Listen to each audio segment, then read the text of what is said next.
शहर में पानी नहीं मिलता ऐसा नहीं है। हमारे पुरखे बड़े इंतजाम किया करते थे, प्याऊ लगाते थे, पानी का घड़े दबाते थे, अपने घर के बाहर पानी रखते थे कि रास्ते में चलता कोई आदमी प्यासा होगा तो मतलब उसको प्यास लग जाए तो पानी पी सके। तो अभी जो सड़क है उसका कोई एक फायदा तो बताओ यार, इतने सारे बैठे हो, कोई एक फायदा बताओ ताकि मैं उसका वो बता सकूं नुकसान। कोई फायदा नहीं। इसका मतलब सड़कें तो विनाश हैं, विकास है कि विनाश है? सड़कें हो गई विनाश। अब रेल की पटरियों पे आ जाते हैं। रेल की पटरियों में भी जितना सामान ढोया जाता है, भाई रेल की पटरियों में क्या होता है, बिहार से तो मजदूर ढोए जा रहे हैं और हम लोगों को जो ट्रैवल करना पड़ रहा है वो ट्रैवलिंग का यही लॉजिक है। और इन रेल की पटरियां हमारे पुरखों ने तो नहीं बनाई थी, रेल की पटरियां तो अंग्रेजों ने बनाई थी। अब अंग्रेज इतने भले होते कि वो देश का विकास करेंगे तो वो हमको गुलाम काहे बनाते भाई? है? और सरकार यदि हमारे भले का काम करना चाहती तो जरा सोचो, दो तीन बातों पे सोचना। वो आपको बुढ़ापा पेंशन दे रही है, वो आपको फ्री में अनाज दे रही है, वो आपको कन्या निधि के नाम पे पैसे दे रही है, बच्चों की पढ़ाई की छात्रवृत्ति के नाम पर पैसे दे रही है, वो आपको कन्यादान के नाम पर भी ब्याह के टाइम पे भी पैसे दे रही है, वो आपको विधवा पेंशन के नाम पर भी पैसे दे रही है, हेल्थ बीमा भी कह रही है वो कर रही है, और बुढ़ापा पेंशन तो हो ही गया आपका, दूसरे और सारे बहुत सारे फायदे, किसान सम्मान निधि के नाम पर भी बेइज्जती वाली राशि दे रही है, वो खूब सारी राशि आपको दे रही है। लेकिन आपको अगर कैंसर हो जाए तो वो आपका इलाज नहीं कर रही है। कैंसर का इलाज आपको अपनी जेब से करना पड़ेगा, है ना? अच्छा, आपको बुखार हो जाए तो आपको इलाज खुद करवाना पड़ेगा। आपके घर में परिवार रिश्ते टूट रहे हैं, कुछ और झगड़ा हो रहा है तो उसका मुकदमा आपको खुद जो है वो लड़ना पड़ेगा, उसके पैसे खुद खर्च करने पड़ेंगे। आपको कोई और एक्सीडेंट हो जाए तो वहाँ भी आपको खुद करना पड़ेगा। आपके बच्चा पैदा होने वाला है उसके लिए भी अस्पताल में आपको पैसे खुद करने पड़ेंगे खर्च। आपको बाकी सभी बीमारियों के लिए पैसे खुद खर्च करने पड़ेंगे। लेकिन जो है ना, आपको कोरोना से नहीं मरने देगी सरकार। वो एड्स का टेस्ट फ्री में करेगी, वो टीबी का टेस्ट फ्री में करेगी। और कमाल की बात यह, ना एड्स एग्जिस्ट करता, ना H1N1 एग्जिस्ट करता, ना स्वाइन फ्लू एग्जिस्ट करता, ना बर्ड फ्लू एग्जिस्ट करता, ना कोरोना। मतलब जो है नहीं ना उसका टेस्ट फ्री देंगे आपको, उसका इलाज फ्री देंगे जो नहीं है। जैसे कि आपका बच्चा बीमार हो गया, अस्पताल में उसको पैसों की जरूरत है तो वो नहीं मिलेगा, लेकिन अगर आपका बच्चा बीमार नहीं है तो उसका टीका फ्री में लगेगा कि बीमारी कहीं हो ना जाए। बीमारी हो ना जाए उसका टीका फ्री लग रहा है, लेकिन हो जाए तो उसका फ्री इलाज नहीं है। नहीं समझ रहे हैं? बच्चे की पढ़ाई का आपको पैसा खुद खर्च करना पड़ेगा। और सरकारी स्कूल में एडमिशन करा रहे हो तो आपको आधार कार्ड का, फैमिली आईडी का सब कुछ देना पड़ेगा। और उसमें आपको स्कूल में मास्टर जी पढ़ाई के अलावा बाकी सब काम करवाएंगे, सब काम करेंगे। इधर बैंकों में बैंकिंग के अलावा बैंक वाले सब काम कर रहे हैं। बैंक वाले बीमा बेच रहे हैं, बैंक वाले बाकी बैठे बैठे ताश खेल रहे हैं कंप्यूटर पे। आपको कह रहे हैं पैसे जमा कराने, बाहर एटीएम लगा हुआ है, उधर एनवेलप में डाल के जमा करा दो। निकलवाने हैं, चेक लगा दो, उधर चेक से करा दो, आरटीजीएस करवा दो, ऑनलाइन मोबाइल ऐप से कर दो, यूपीआई से कर दो। लेकिन हम पैसे लेन देने के लिए बैंक वाले जिम्मेदार नहीं हैं। बैंक वाले तो आपको लोन देने के लिए बैठे हैं। तो सड़कों के मामले में विनाश का एक पहलू यह भी है कि सड़कें बिना किसी पैसे के बन रही हैं। अजीब लगेगा ना, बिना किसी पैसे के। सरकार क्या करेगी? सरकार तो नहीं, ये चोर क्या करेंगे? आगे से सरकार का नाम चोर रखते हैं। ये चोर क्या करेंगे? बैंक वाले चोरों के माध्यम से ये उस ठेका कंपनी के अकाउंट में कुछ डिजिट ट्रांसफर करेंगे।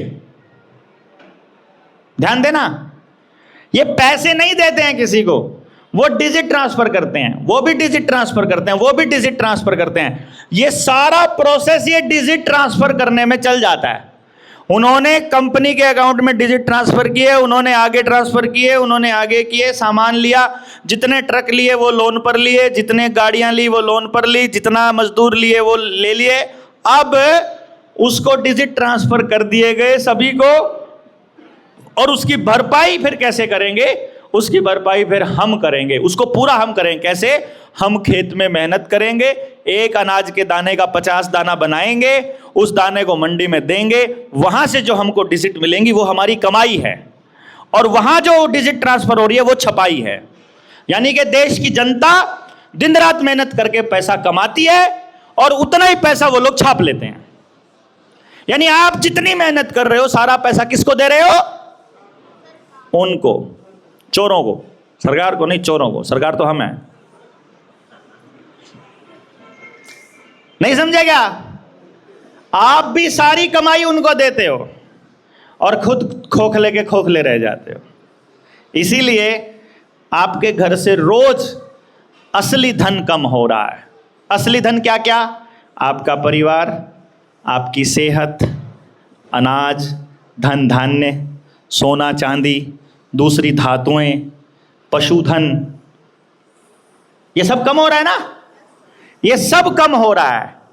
बढ़ क्या रहा है?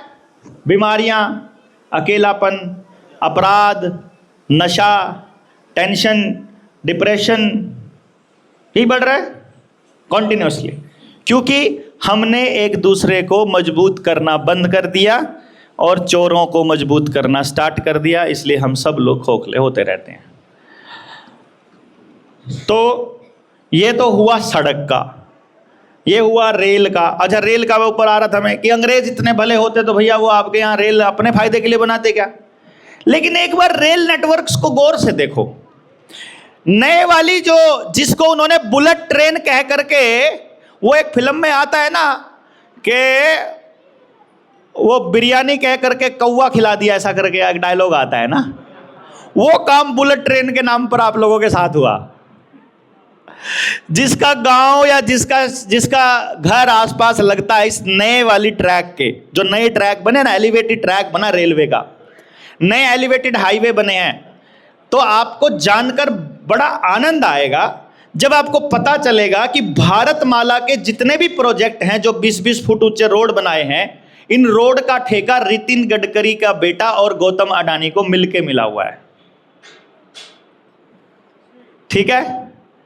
तो नितिन गडकरी जो कह रहा है ना हमारे पास पैसों की कमी नहीं है, वो अपने बेटे के लिए, भैया उसके लिए कहां से कमी होगी? सरकार का हमारा पैसा छीन छीन के, हमारा पैसा इकट्ठा कर करके उनकी जेब तो भरना, अपनी जेब ही भरनी है भाई उसको। ठीक है जी। लेकिन उस भारतमाला के प्रोजेक्ट पे काम करने के लिए एक भी मजदूर आसपास के गांव से नहीं आएगा। वो मजदूर आएगा बिहार से, वो मजदूर आएगा यूपी से। तो अपने आसपास जो पंजाब के हैं पंजाब वाले, जो गुड़गांव से आए हैं गुड़गांव वाले, जो दिल्ली से आए हैं दिल्ली वाले, और जो चंडीगढ़ में है चंडीगढ़ वाले, एक बार नजर दौड़ाओ। रबड़ी फलूदा की रेडी, जलेबी वाले की रेडी, फास्ट फूड की रेडी, आपको बर्बाद करने वालों की रेडी, जितनी रेडियां लगी हुई हैं आपकी सेहत खराब करने वालों की, सब उधर से आए हुए हैं। सस्ते मजदूर बन के आए थे कभी किसी टाइम पर। वो आए तो थे सड़कें वगैरह बनाने के लिए। आने के बाद देखा यार यहाँ के लोग तो गधे हैं, ये तो कुछ भी खा लेते हैं, कुछ भी खा लेते हैं। इनको तो जैसा मर्जी तेल जो मर्जी बना के खिला दो, कोई भी लगा के बैठ जाता है यहाँ फास्ट फूड का ठेला, उसी पे भीड़ लगने लग जाती है। वो आकर के यहाँ व्यापारी बन गए। यहाँ का लोकल आदमी कह रहा है यहाँ हमें रहना नहीं है, हम तो विदेश जा रहे हैं। यहाँ वाले अपनी जमीन बेच के विदेश जा रहे हैं। तो आधे पंजाब के ऊपर अब बिहार का कब्जा हो चुका है, आधे कनाडा के ऊपर पंजाबियों का कब्जा हो चुका है। क्यों सरदार जी? वहां मिनी पंजाब बनाए बैठे, इधर मिनी बिहार बना रहे हैं। अपना घर छोड़कर उधर जा रहे हैं। वो इधर रिफ्यूजी है, वो सरदार उधर रिफ्यूजी बने बैठे हैं, इधर सरदारों के इलाके में ये बिहारी रिफ्यूजी बने बैठे हैं। और हम लोग जो है, और कमाल की बात ये है, जिस बिहार को मतलब ये चोर कह रहे हैं कि बिहार में रोजगार नहीं है, झारखंड में रोजगार नहीं है, वहां जाकर जमीन ले रहा है गौतम अडानी, जिसकी रोज की कमाई 10,000 करोड़ रुपया। 10,000 करोड़ रुपया रोज कमाने वाला आदमी बिहार में जमीन ले रहा है। अगर बिहार में रोजगार नहीं होता, अगर बिहार में जमीन उपजाऊ नहीं होती, अगर बिहार में कुछ भी नहीं होता, तो फिर गौतम अडानी को वहां जाने की क्या जरूरत थी? तो वहां के बिहारियों को यहां से माइग्रेट करने के लिए ही वहां के बिहारियों को कमजोर रखा गया है, ताकि आपके पूरे हरियाणा, पंजाब, दिल्ली, गुड़गांव में जाकर के देखो, एक सिंगल मजदूर लोकल नहीं मिलेगा आपको।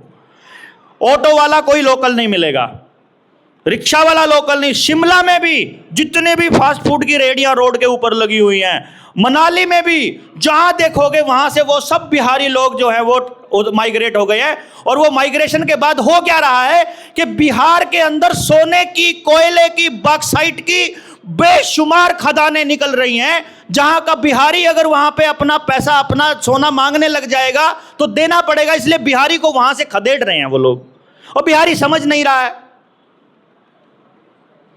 कुछ साल पहले ये मुंबई का वो ठाकरे ने बड़ा आंदोलन चलाया था बिहारियों को, मतलब मराठियों, नॉन मराठियों को वहां से निकालने का, बड़ा मतलब हिंसक कर दिया उसने, बड़ा गलत किया।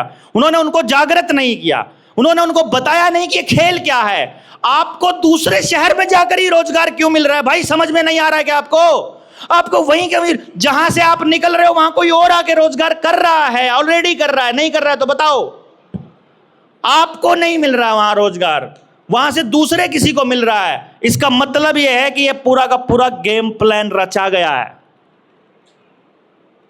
नहीं समझे? क्योंकि इसके पीछे का लॉजिक है CAA और NRC।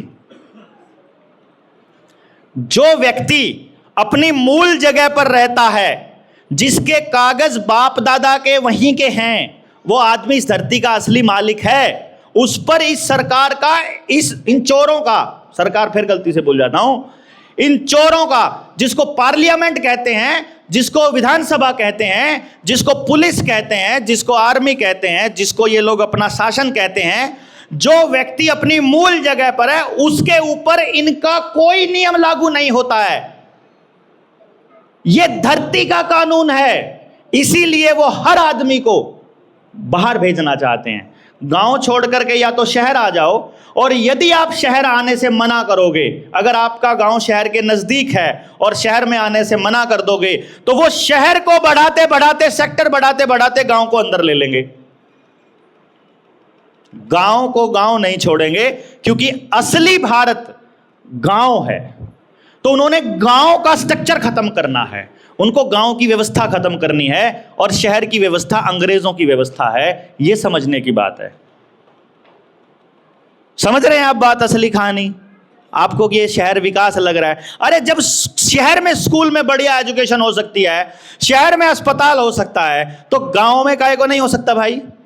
आपको मजबूरी वश वहां आना पड़ता है इलाज कराने के लिए, मजबूरी में बच्चे पढ़ाने आना पड़ता है, मजबूरी में काम करने आना पड़ता है, मजबूरी में दुकान वहां खोलनी पड़ती है। क्योंकि टैक्स का कलेक्शन 70%, 70 से 80% टैक्स का कलेक्शन गांव से होता है, और 70 से 80% विकास का पैसा शहर को मिलता है,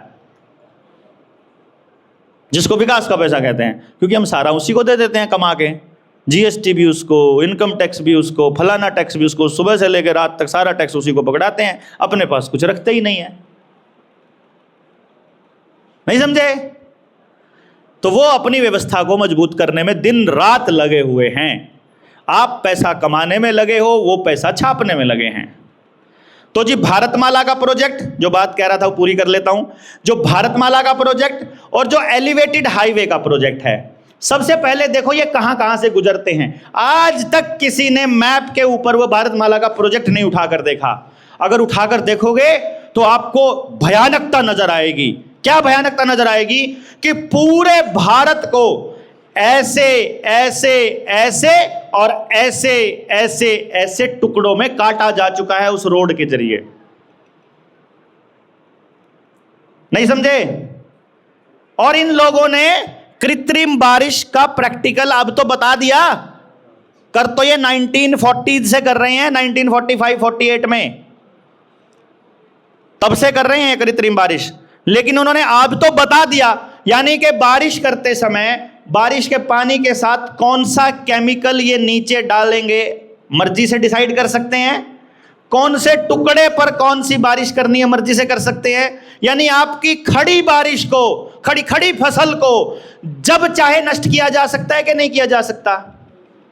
यानी किसान को थोथा बीज दे दिया जाए और बीज अगर किसान अपना असली बोले और ऊपर से बारिश के जरिए बर्बाद करना हो तो पानी निकलने की जगह नहीं है। इसके चारों तरफ बड़े बड़े रोड बन चुके हैं कि इस 20,000 एकड़ में से पानी कहीं बाहर निकलने की स्पेस ही नहीं है, क्योंकि चारों तरफ 20-20 फुट की दीवार खड़ी कर दिया रोड के नाम पर। और रोड का पैसा गया अडानी, उसको गडकरी के बेटे को और अडानी को। और एलिवेटेड हाईवे के ऊपर, एलिवेटेड ट्रैक के ऊपर आप जाओ और चेक करो, एलिवेटेड ट्रैक पर सुबह से लेकर रात तक एक बार खड़े हो जाओ और एक हफ्ते तक खड़े रहो और चेक करो, पूरे दिन में एक वंदे भारत ट्रेन गुजरती है वहां से, एक वंदे भारत, और बाकी के सारी डबल डेकर, बाकी के सारी ट्रेन डबल डेकर सामान की जा रही है, सामान इधर से उधर जा रहा है। अमेजन का, फ्लिपकार्ट का। पर्यावरण प्रदूषण पे बकवास करते हैं ये। जो पैकिंग का सामान आता है सारे में पॉलिथीन आता है कि नहीं आता, थर्मोकोल आता है कि नहीं आता, नॉन बायोडिग्रेडेबल आइटम आते हैं, पूरे पर्यावरण को बर्बाद करने पे लगे पड़े हैं। रेडी वाले को पॉलिथीन रखने में जुर्माना लगेगा, लेकिन उसी रेडी के पास जो किराने की दुकान है वहां सारा सामान पॉलिथीन में पैक है। बेवकूफ है हम लोग, कुछ भी आदेश हो, नॉनसेंस आदेश पारित कर देते हैं और हम चूक भी नहीं करते, एकदम चुप रहते हैं, बिल्कुल चुप रहते हैं, क्योंकि गधे हैं ना। जितने मर्जी जूत मारो, यहां से निकलते टाइम जूत मारने वालों की लाइन लगा देना अगर सरकार, और शिकायत बोले कि शिकायत करो, कोई दिक्कत हो तो बताओ, तो शिकायत में यह लिखा आता है कि भैया जी जूत मारने के टाइम पे लाइन लंबी हो जाती है, थोड़ा जूत मारने वाले 3-4 बिठा दो, थोड़ा जल्दी निकल जाएं हम। मतलब ये पूछने वाला कोई नहीं है कि जूत काहे को मार रहे हो, हैं? जब हमसे सारी जिंदगी टैक्स ले रहे हो, रोड बनाने का टैक्स ले लिया, गाड़ी खरीदने पे इनकम टैक्स ले लिया, जीएसटी ले लिया आपने, रोड टैक्स भी ले लिया, उसके बाद भी टोल टैक्स प्रति किलोमीटर, और अब तो जीएसटी, अब तो आ रहा है नया GNSS वाला बेस सिस्टम आ रहा है जियो नेटवर्किंग से, वो आपकी गाड़ी के सैटेलाइट से ही देख लेगा, गाड़ी स्टार्ट होते ही टोल चालू। अभी आने वाला हूँ, शुरू में आपको लॉलीपॉप देंगे वो कि 20 किलोमीटर का फ्री है, 20 किलोमीटर का फ्री है, और कंपलसरी कर देंगे। मतलब आप कैसे क्या काम करोगे क्या नहीं करोगे ये वो बताएंगे। सांस लेनी है कि नहीं लेनी है, कहाँ पे लेनी है, कितना हगना है, कहाँ पे हगना है, वो बताएंगे, है ना। क्या खाना है क्या नहीं खाना है, क्या पहनना है क्या नहीं पहनना है, किधर रहना है किधर नहीं रहना है, सड़क पे चलना है तो कैसे चलना है, बात करनी है तो कैसे करनी है, फेसबुक पे लिखना है तो कैसे लिखना है, क्या लिखोगे कि तुम्हारा फेसबुक आईडी बना रहेगा, क्या कागज दोगे कि तुम्हारी को फॉर्म भरने दिया जाएगा, तुम्हारा फैमिली आईडी बनेगा, तुम्हारा आधार कार्ड कंटिन्यू रहेगा, तुम किधर ट्रैवल कर सकते हो ये हम बताएंगे, कि वैक्सीन लगवाओगे कि नहीं लगवाओगे तो तुमको नहीं जाने देंगे, वो बताएंगे तुमको। वो ही बता रहे हैं, चोर ही बता रहे हैं, क्योंकि हम सब गधे हैं, क्योंकि हमको फर्क ही नहीं पड़ रहा, हमको फर्क ही नहीं पड़ रहा, क्योंकि हम देख ही नहीं रहे दूसरा एंगल, हमको जो दिखाया जा रहा है वही देख रहे हैं हम लोग। तो मैं जो बात कह रहा था वो फिर वही रह गई, वो जो एलिवेटेड हाईवे और जो ट्रैक है उस पर पहली बात तो कोई भी ट्रेन जो है वो भारत के लोगों की नहीं चलती है, हमारे लिए नहीं चल रही है। अब तो ये पता लग गया ना कि सड़कें हमारे लिए नहीं बनी, रेल हमारे लिए नहीं बनी। रेल भैया जी चेक तो कर लो एक बार, जितने एलिवेटेड हाईवे बने हैं सारे के सारे एलिवेटेड हाईवे, जो ये चंडीगढ़ में ओवरब्रिज बन रहे हैं ना, पुल बन रहे हैं जो ये चौकों के ऊपर से, ये भैया आपकी ट्रैफिक को रोकने के लिए नहीं बन रहे हैं, ये उनके बड़े बड़े कार्गो ट्रक जाने के लिए बन रहे हैं, जो आने वाले टाइम का उनका प्लानिंग है। ड्राइवरलेस ट्रक जो सारा खाने का सामान भी भीख में दिया करेंगे, जैसे अभी अनाज मिल रहा है ना 5 रुपया किलो, ऐसे आपको खाने के पैकेट मिलेंगे, उसमें जिंदा रहोगे, क्योंकि जिंदा रहने के लिए आपके पास जरूरी चीज नहीं रहने वाली है। आपके पास पानी अपना नहीं रहने वाला है, बीज आपके पास अपना नहीं रहने वाला है, डंगर आपके पास अपने नहीं रहने वाले हैं। जब पानी आपके पास नहीं, बीज आपके पास नहीं, बिजली आपके हाथ में नहीं, जमीन आपके पास नहीं, औलाद आपकी नहीं, आपकी घर आपका नहीं, तो आपकी औकात क्या है भैया? आप चूंचा चपड़ कर जाओगे, भिखारी बन के बड़े रहो, तुमको उस खाने के अंदर नशा मिलता रहेगा, सुबह खाओ पियो मौज करो उस बंद कबूतर खाने में। जो ये बड़े बड़े फ्लैट बन रहे हैं हर शहर के चारों तरफ, 20-20 मंजिला, 25-25 मंजिला, ये पूरे गांव उजाड़ करके वहां बसाने के लिए बन रहे हैं कि जब गांव वाला आदमी उजड़ेगा तो बोलेगा बाबा मैं रहूं कहां। झुग्गी झोपड़ियां उजाड़ के जैसे उनको फ्लैट दे रहे हैं ना, ऐसे गांव उजाड़ करके आपको फ्लैट देने की योजना। एक एक ग्रुप हाउसिंग सोसाइटी में 5,000 लोग बड़े आराम से रह सकते हैं। तो एक गांव जब 5-4 एकड़ में रह सकता है तो 1,000 एकड़ 2,000 एकड़ काहे को छोड़नी उनके लिए भैया? क्यों जी? हर शहर के चारों तरफ जो इंफ्रास्ट्रक्चर बन रहा है ना, ये बड़ी बड़ी बिल्डिंग है, कबूतर खाने, ये इसलिए बन रहे हैं। आपका गांव का हिसाब लगा के देखो जरा, गांव के पास जितने लोग हैं सबकी जमीन बैंकों में गिरवी पड़ी है, नहीं पड़ी है तो बताओ, और किसी के पास पैसा नहीं है देने को, किसी के भी पास पैसा नहीं है। कमाल की बात यह है, जिन्होंने पैसा ले रखा है उनके पास भी पैसा नहीं है, जिनको दे रखा है बैंकों के पास, बैंक वाले भी कहते हैं कैश नहीं है। कहते हैं कि नहीं, जाके मांगने जाओ 5 लाख रुपए लेने जाओ, सुबह बोलेगा दोपहर को आना, शाम को आना, ये करना वो करना, पैसा नहीं आया, आएगा तो दूंगा, ऐसा बोलते हैं ना बैंक वाले। तो जिनको दे रखा है उनके पास भी नहीं है, जिन्होंने ले रखा है उनके पास भी नहीं है, तो किसके पास है भाई पैसा? है कहां वो खाली डिजिट है। और जैसे बैंक ऑफ अमेरिका में अभी हुआ ना पिछले हफ्ते, गायब रहा इंटरनेट, और जब इंटरनेट ऑन हुआ तो लोगों के अकाउंट से पैसे जीरो थे, जीरो, लेकिन लोन खड़ा था। लोन था। देखो ये तो बात बोलते हुए 4 साल हो गए ना भाई हमको। जिस भाई ने 4 साल पहले की मेरी वीडियो देखी हो, एग्जैक्ट सेम लाइन बोली हुई है ना कि नहीं बोली हुई, कि एक दिन इंटरनेट जाएगा, कुछ घंटों के लिए या कुछ दिनों के लिए गायब रहेगा, और जब दोबारा इंटरनेट आएगा आपकी सारी प्रॉपर्टी जो इंटरनेट पर पड़ी है, जो सिर्फ इंटरनेट पर है, जो ई प्रॉपर्टी, ई रुपया, ई लोन, ई कागज, जितने डॉक्यूमेंट हैं सब ई, तो जो आपके काम के हैं वो गायब मिलेंगे, और जो काम का नहीं है, जहां आप कर्जदार होते होंगे, वो पड़ा मिलेगा। फिर देखना क्या होगा। सोने को भी बोल रहे हैं ना, टोकन ले लो, सोना दे दो, ई गोल्ड ले लो, ई गोल्ड।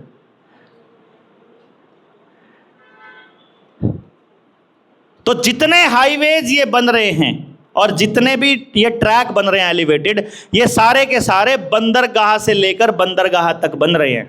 ये सोचो, यानी अगर ये उधर श्रीनगर से अगर कोई, आपको क्या लग रहा है जम्मू कटरा का हाईवे जो है वो आपको माता वैष्णो देवी के दर्शन कराने के लिए बन रहा है? वैष्णो देवी का तो सारा पैसा श्राइन बोर्ड बना के चूस गई सरकार, खा गई। पुरी वाले मंदिर का तो सारा पैसा वो खा गए, जगन्नाथ का तो पैसा सारे खा गए, उधर जो क्या नाम केदारनाथ का तो सारा पैसा, सारा सोना पीतल बना दिया, ठीक है। जहां जहां के मंदिरों का सारा पैसा खा गए, और उन मंदिरों के आसपास वहां बना रहे हैं, क्रूज बना रहे हैं, गंगा के ऊपर क्रूज लगा करके वहां रंडी खाना खोल रहे हैं, हर एक मंदिर के बाहर वहां कमरे बना करके, ओयो के कमरे बनाकर वहां ऐशो आराम की जगह बना रहे हैं, उसको टूरिस्ट प्लेस बना रहे हैं। वहां तो सत्यानाश करने पर लगे पड़े हैं 24 घंटे। वो आपको श्रद्धा के नाम पर क्या दे रहे हैं आपको मालूम ही नहीं है। रिलीजन के नाम पर लोगों को लड़वा रहे हैं और हम लोगों को बर्बाद कर रहे हैं, और साथ के साथ लोगों को लग रहा है कि जम्मू कटरा का हाईवे जो है ये आपकी माता वैष्णो देवी के दर्शन के लिए बनाया है। नहीं भैया जी, वो जो श्रीनगर में लिथियम मिला है ना, उसके लिए वो 35A हटाई थी उन्होंने। वो क्या 370 में A एक धारा है जिसमें वो जमीन खरीदने वाला पोस्ट था, सिर्फ वो हटाया था। और वहां अडानी ने जमीन ली क्योंकि वहां लिथियम मिला है, और वहां से ढोने के लिए, कश्मीर के सेब ढोने के लिए, कश्मीर का अखरोट ढोने के लिए, कश्मीर का केसर ढोने के लिए, हिमाचल की सेब ढोने, हिमाचल का, यानी जहां की जो चीज स्पेशल है वो ढोने के लिए वहां से लेकर बंदरगाह तक का रोड बना है। ये आपको नहीं समझ में आ रहा? जहां भी जो मिला है वहां से लेकर बंदरगाह तक जा रहा है, वो पोर्ट तक जा रहा है। और पोर्ट किसकी है? सारी पोर्ट अडानी को दी जा रही है। जिस भी राज्य में उसकी सरकार आ रही है वहीं पोर्ट अडानी की। अभी उड़ीसा में आई ना, आते ही सबसे पहला काम किया, अडानी को पोर्ट मिला। फिर क्या काम होता है उस पोर्ट के जरिए, आपको असली खेल बता देते हैं। फिर क्या होता है, जिस जगह पर अडानी का प्रोजेक्ट आना है या अडानी के किसी साथी का प्रोजेक्ट आना है, पहले टेस्टिंग के लिए वो अडानी का डायरेक्ट नहीं डालते, पहले वो किसी दूसरी कंपनी का प्रोजेक्ट डालते हैं, बाद में अडानी उसको खरीद लेगा। क्योंकि वो तो देखो, उसको तो बैंक खरीदना हो तो भी बैंक से लोन मिल जाएगा ना, एक बैंक खरीदने के लिए दूसरे बैंक से लोन ले लेगा, उसको क्या फर्क पड़ रहा है, उसको कोई दिक्कत नहीं है। तो वो क्या करेगा कि जिस जगह पर अडानी का प्रोजेक्ट आना है वहां सबसे पहले उस जगह पर सरकार बनाई जाएगी, उस सरकार से उसको अडानी को वहां का पोर्ट मिल जाएगा, बंदरगाह मिल जाएगी, उस बंदरगाह के जरिए वहां की नशे की तस्करी चालू होगी। उस जगह पर 6 महीना पहले नशा आएगा, वहां के नौजवानों को नशा डिस्ट्रीब्यूट कर दिया जाएगा, पहले फ्री में आदत डालेंगे, जब कुछ लोग नशेड़ी हो जाएंगे तो उनको बोलेंगे तुम और कस्टमर बनाओ, तुम और कस्टमर बनाओ, और जब एक कंसिडरेबल यूथ जो है अमाउंट नशे का आदी हो जाएगा तो उस यूथ के जरिए अब वो यूथ को ये बोला जाएगा तुम्हारे नशे की खेप की जिम्मेदारी हमारी, अब तुमको जो भी विरोध करता है गांव वाला उसकी वाट लगानी है, चुनाव में भी उसकी वाट लगानी है, दूसरे कामों में भी आंदोलन होता है तो भी तुमको उनका विरोध करना है। इसीलिए किसान आंदोलन का विरोध करने वाले चोर, गुंडे, बदमाश, लुच्चे हमारे ही समाज में मौजूद थे, क्योंकि वो वहां से पैसा और वहां से नशा मिलता है उनको। बात समझ आई कि नहीं आई? क्यों दिया जाता है पोर्ट?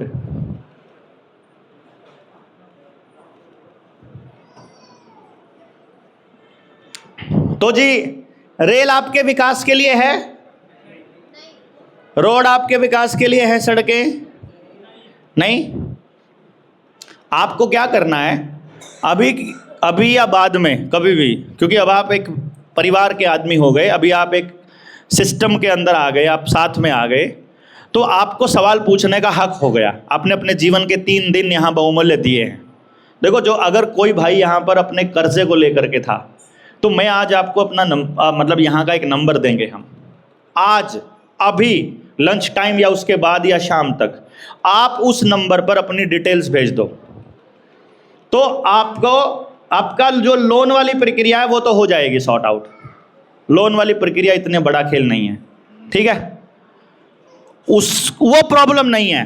प्रॉब्लम है कि जब लोन लेने वाले आते हैं तो आपको उनसे बात क्या करनी है, जब वो रिकवरी वाले आएंगे तो बात क्या करनी है, और जब कोर्ट की प्रक्रिया चलेगी तो आपको क्या करना है। और भाई देखो, कागज से तो कागज लड़ लेगा, लेकिन गुंडागर्दी से लड़ने के लिए आपको क्या करना है? गुंडागर्दी से लड़ने के लिए तो आपको जनसंख्या चाहिएगी, जनबल चाहिए ना आपको। भाई गुंडों से लड़ने के लिए तो इधर अपने को साथी चाहिए और कुछ नहीं।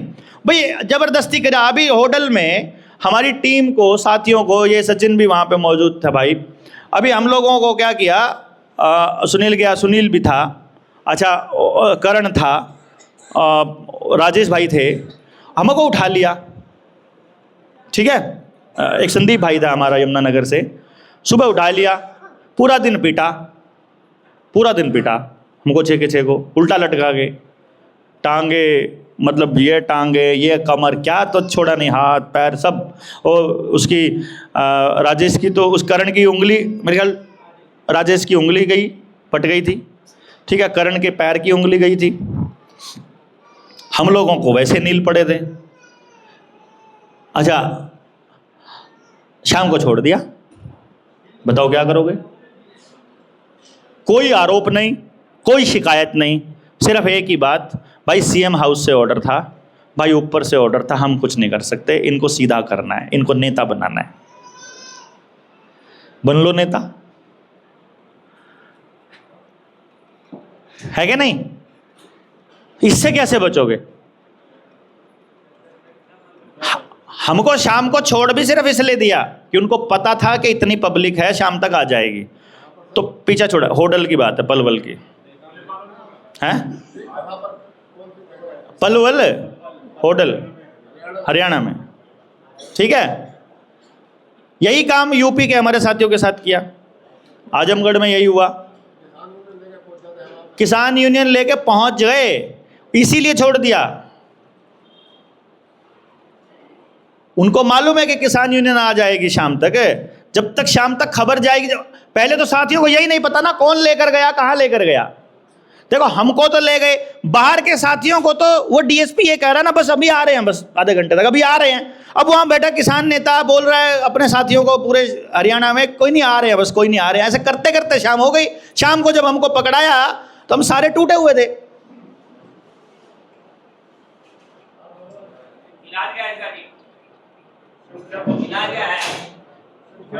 बताएंगे इलाज भी, पहले बीमारी तो समझ लो। पहले अभी तो बीमारी समझने शुरू करी है भैया। किसी भी बीमारी का इलाज एक ही है दोस्त, और वो है उस बीमारी की समझ। समझ हो, बीमारी समझ में आ जाए, बीमारी के कारण समझ में आ जाए तो इलाज बड़ा आसान होता है। उस कारण को ही निकालना होता है बीच में से, बस इलाज हो जाएगा। जिस चीज के कारण वो बीमारी है वो कारण निकाल दो, तो वो उस पे इलाज पे चर्चा है। लेकिन पहले तो समझ डेवलप करें। ये 3 दिन में समझ डेवलप होने वाली नहीं है आपकी। अगर 3 दिन में समझ डेवलप होती तो हम तो ये 35वीं 36वीं कौन सी ट्रेनिंग अपनी है, 35वीं ट्रेनिंग है, और एक ट्रेनिंग में 150 से कम नंबर बहुत कम आया है। अगर 150-200 आदमी हर ट्रेनिंग में आया है तो सोचो 5-6 हजार आदमी तो ट्रेंड हो जा चुके हैं। लेकिन चक्कर क्या है कि यहां आए तो थे, या तो प्रभावित होकर आ गए। भाई देवेंद्र भाई की वीडियो सुनी थी, बड़ी अच्छी बातें बोलते हैं, हम आपसे बड़े प्रभावित हैं, कह करके वो आ गए ट्रेनिंग में। आने के बाद देखा यार ये तो पंगा इतना बड़ा है, कैसे लड़ेंगे, जाके अपना काम ही कर लेते हैं। ठीक। दूसरा कोई आया था अपने स्वार्थ में कि अपने कर्जे से आए थे। भाई कर्जा, अपना कर्जे वाला डॉक्यूमेंट हो ही गया, ऐसी तैसी कराओ अब इनको, अपने कागज आ ही गए, भाड़ में जाओ। जनता सरकार मोर्चा भाड़ में जाओ, देवेंद्र बलारा भाड़ में जाओ, उनकी टीम, अपना काम निकलता, अपना काम बनता, भाड़ में जाए जनता। भाई क्योंकि हमने पंगा इतना बड़ा ले लिया। अब उनको समझ नहीं आ रहा यार, वो जाके तहसीलदार से लड़ने की हिम्मत नहीं कर रहे, और हम पूरी विश्व व्यवस्था को चैलेंज दे रहे हैं। तो बड़ा लगता है ना। लेकिन एक्चुअली आसान है। आसान इसलिए हम टाइम क्यों ले रहे हैं कि पहले समझ लो, पहले समझ लो, पहले ये बताओ हम गलती क्या कर रहे हैं, पहले ये बताओ हम गलत क्या कर रहे हैं, हम बताओ हम सच की लड़ाई लड़ रहे हैं। सच की खासियत वो सबके भला करेगा। हम तो सबके भले की बात कर रहे हैं ना। जब मैं ये कह रहा हूं कि हम सारे साथी अगर एक दूसरे को मजबूत करेंगे तो हम मजबूत होंगे। अरे हम मजबूत होंगे तभी तो लड़ेंगे उनसे। थोथा आदमी किससे लड़ेगा भाई? पहले अपने आप को तो मजबूत करना शुरू करा ही नहीं हमने अब तक। तो हम कॉल दे देते। अभी 24 नवंबर को दिल्ली के तालकटोरा स्टेडियम में सेमिनार है पेरेंटिंग पे। हम कह रहे हैं अपने बच्चों के लिए तो सोच लो, ये छोटा सा बच्चा आगे बैठा था, इसको बना करके इसको अपराधी बनाने का पूरा प्लानिंग है सिस्टम का। क्योंकि स्कूल के अंदर दिन रात इसको यह कहा जाएगा तू पढ़ता नहीं है, तू पढ़ता नहीं है, तू ये नहीं करता, तू ये नहीं करता, तेरा बाकी सारे कामों में मन है। और पढ़ाई लिखाई करके क्या करना है? सुबह से लेकर रात तक पेपर देने हैं। उन पेपर में पास होने की परसेंटेज क्या है? 0.001%, यानी 99.99% चांस है कि आपका बच्चा फेलियर होगा। पूरी प्लानिंग है कि नहीं है? तो जनता सरकार मोर्चा इस मुहिम पे भी काम कर रहा है कि गांव का एक भी बच्चा बेरोजगार नहीं बचे, हर बच्चा को रोजगार मिले, 100% रोजगार। क्योंकि यदि गांव के बच्चे को गांव के क्षेत्र में 100% रोजगार की गारंटी हो जाए, हमें जरूरत नहीं है पुलिस की, हमें जरूरत नहीं है कोर्ट की, हमें जरूरत नहीं है मार्केट की, हमको ब्रांड्स की जरूरत नहीं है। ब्रांड से बढ़िया प्रोडक्ट हम यहां बना सकते हैं। उन ब्रांड में, उन कंपनियों में प्रोडक्ट बनाने वाले बच्चे हमारे ही बच्चे हैं। हमको यह समझ में नहीं आ रहा, हमारे पास सब कुछ है। जिसके पास आदमियों की पावर है, जिसके पास दिमाग है, हाथ हैं, वो कहते हैं जनसंख्या समस्या है। अरे गधो, 140 करोड़ लोग, उनको कोई बताए, उनको बताए कि गधो सुनो, 140 करोड़ जनसंख्या का मतलब है 140 करोड़ दिमाग और 280 करोड़ हाथ। 280 करोड़ हाथ जिसके पास हो, वो समस्या है क्या? क्या बात करते हो यार, वो तो ताकत है। पूरी दुनिया के लिए हम एक कंज्यूमर बेस हैं, पूरी दुनिया के लिए हम एक मार्केट है, और अपने आप को हम बता रहे हैं हम समस्या है। पूरी दुनिया की सारी समस्याओं का समाधान तो अकेला भारत बता रहे हैं, और भारत को कह रहे हैं कि तुम्हारे लोग तुम्हारी समस्या है। हमको बेवकूफ बना रहे हैं वो। ये नहीं है। Unequal distribution of wealth is the problem. जो धन कुछ लोगों के पास जमा रहता है, जो आपसे चूस के सारा पैसा या बैंकों में या बड़ी कंपनियों में जा रहा है, वो प्रॉब्लम है। प्रॉब्लम ये नहीं है, नहीं समझे? अगर ये 200 लोगों में से बिजली का काम करने वाला, भाई घर के मैकेनिकल काम करने वाला, कपड़े पे काम करने वाला, खेती पे काम करने वाला, गाय पे काम करने वाला, पंचगव्य पे काम करने वाला, उस पे आयुर्वेद पे करने वाला और इन सब पे काम करने वाले आदमी अगर यहीं बैठे हों तो हम भूखे मर जाएंगे क्या? ये लोग भी भूखे नहीं मरे आपस में, तो हम कैसे प्रॉब्लम हो गए भैया? लेकिन इन सबको अगर नौकरी चाहिए तो प्रॉब्लम है। इन सबको नौकरी चाहिए तो, इन सबको काम चाहिए तो प्रॉब्लम नहीं है, इन सबको नौकरी चाहिए तो प्रॉब्लम है। ये सब मिलकर काम करें तो प्रॉब्लम नहीं है, लेकिन इन सबको उसका हिस्सा चाहिए तो प्रॉब्लम है एक चीज का। इन सबको फ्री में राशन चाहिए तो प्रॉब्लम है, इन सबको फ्री में एजुकेशन चाहिए तो प्रॉब्लम है।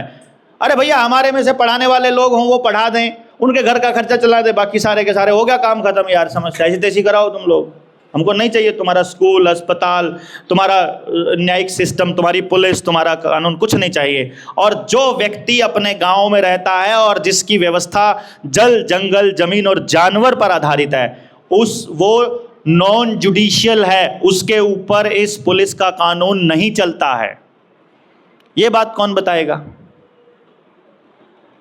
कोई नहीं बताएगा आपको, ये केवल जनता सरकार मोर्चा बताएगा।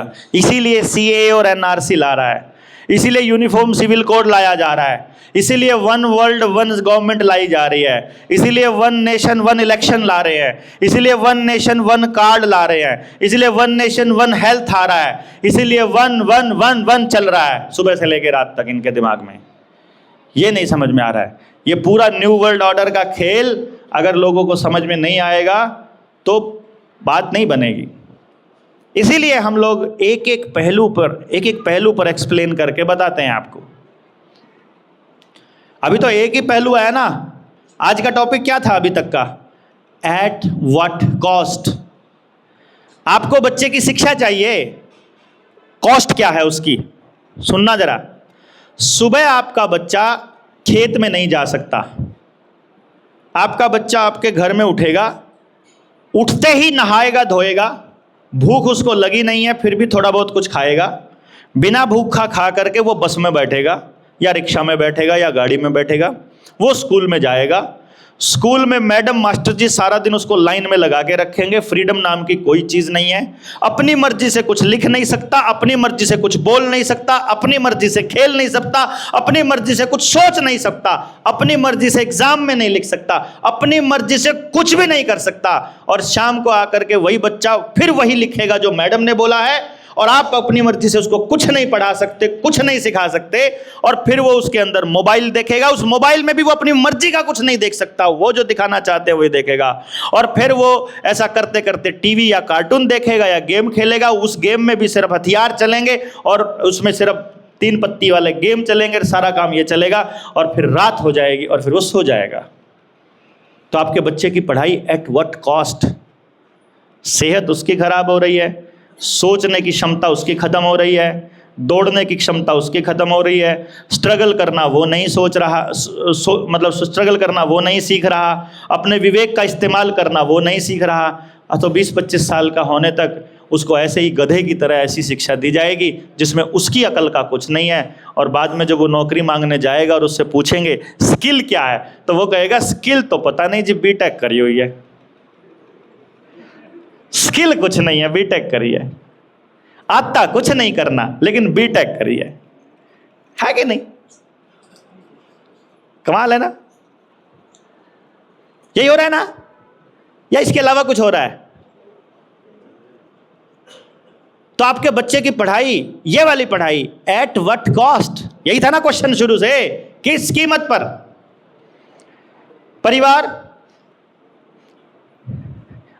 परिवार का खेल देख लो। अब मुझे बोलते क्यों लगा पड़ा है, मैं कल की बात है, क्या मिलता है ये सब करके? मगर भाई मुझे तो पता नहीं, मुझे तो बड़ा परिवार मिला इससे, ये सब करके मुझे तो एक बहुत बड़ा परिवार मिला। अब मेरा बेटा, सुनो आप, मेरा बेटा 18 साल का हो गया, कॉलेज में जाता है, आज भी उसके पास वो टच वाला फ़ोन नहीं है, वो कीपैड वाला फ़ोन है।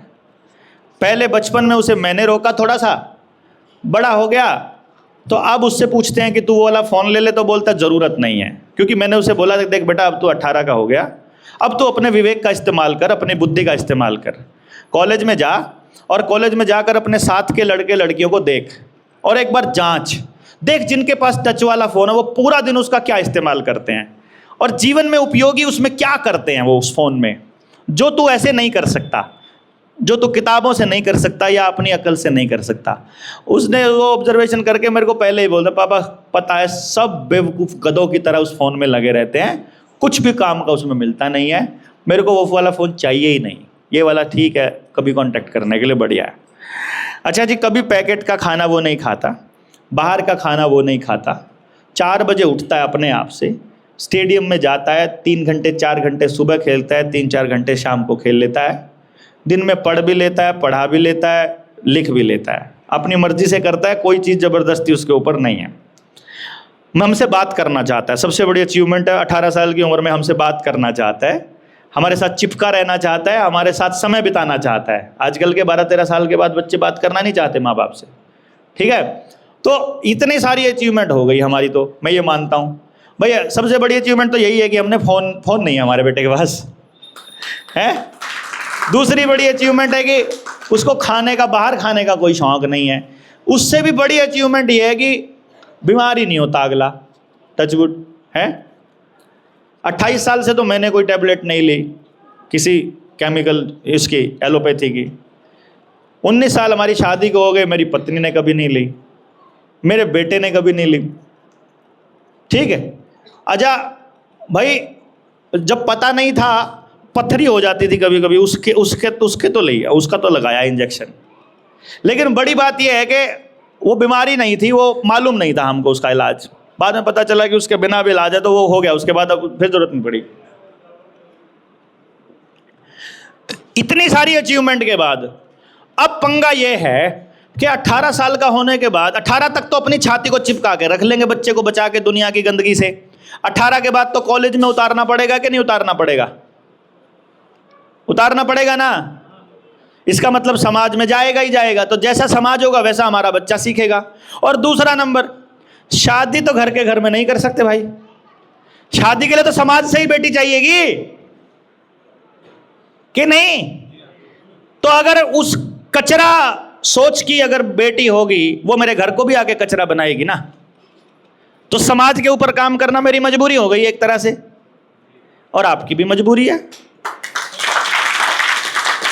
कि नहीं? क्योंकि आपको अपना बच्चा समाज में ही उतारना है, और कल को जो शादी है, रिश्तेदारी है, दोस्ती है, वो इस समाज से में ही करनी है। तो समाज बेहतर होगा तो हमारे बच्चों का भविष्य सुरक्षित रहेगा, समाज बेहतर नहीं होगा तो सब बेकार हो जाएगा। तो एक तरह से ये सब करके मैं तो अपने बच्चे के लिए ही कर रहा हूँ, तो शायद मैं जो खो रहा हूँ उसके बदले मुझे जो मिल रहा है मैं उसे कीमती मानूंगा, तो ही मैं वो खोने के तैयार हूँगा ना।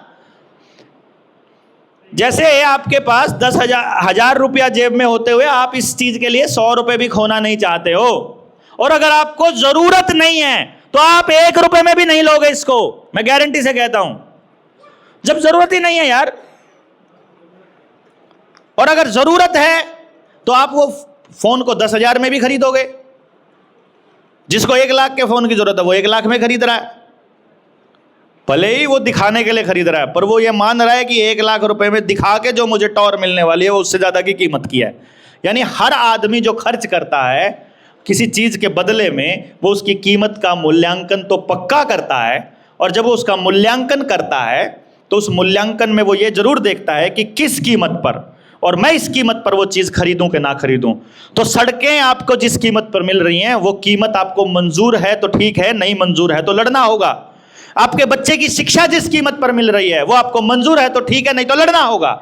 जिस कीमत पर आपको हेल्थ कार्ड मिल रहा है, जिस कीमत पर आपको फ्री का अनाज मिल रहा है, जिस कीमत पर आपको पेंशन मिल रही है, जिस कीमत पर आपको ये सुख सुविधाओं के नाम पर ये ड्रामा मिल रहा है, अगर ये आपको उस कीमत पर चाहिए तो ठीक है, नहीं चाहिए तो लड़ना होगा, बोलना होगा, लिखना होगा। नहीं चाहिएगा तो सवाल ये है कि आपको जो मिल रहा है वो किस कीमत पर मिल रहा है, आपको वो उस कीमत पर चाहिए कि नहीं चाहिए, ये तय आपको करना है। मोर्चा आपको इसकी समझ डेवलप करने की बात कह सकता है, समझ गए ना? मोर्चा आपको इसकी समझ डेवलप करने की बात कह सकता है। मोर्चा ज़बरदस्ती नहीं कर सकता। तो आप सब लोग इस बात को थोड़ा सा फोकस में रखिए ध्यान से कि भाई आप किधर जाना चाह रहे हैं। इसके बाकी के सेशन की बात जो है वो हम भोजन के बाद करेंगे, इससे अगला सेशन। लेकिन आपके जीवन में आने वाली क्या क्या चीज़ों को आप सुविधा और अच्छा मान रहे हैं और उसमें क्या बुराई, उसका दूसरा पहलू क्या है, अगर ये भी आप जानना चाहते हो तो पर्ची पे लिख के इधर रख देना, उन टॉपिक्स पर हम डिस्कस कर लेंगे। बाकी अदरवाइज तो जिन टॉपिक पर हमको करना है वो तो करना ही है, वरना विकास ही विनाश है। हम ये टॉपिक इसके बाद तय करेंगे कि आपका विनाश ही देश का विकास है। जो नेक्स्ट टॉपिक है ना भोजन के बाद, कि आपकी बर्बादी ही देश का विकास है, हम ये टॉपिक लेंगे। ठीक है।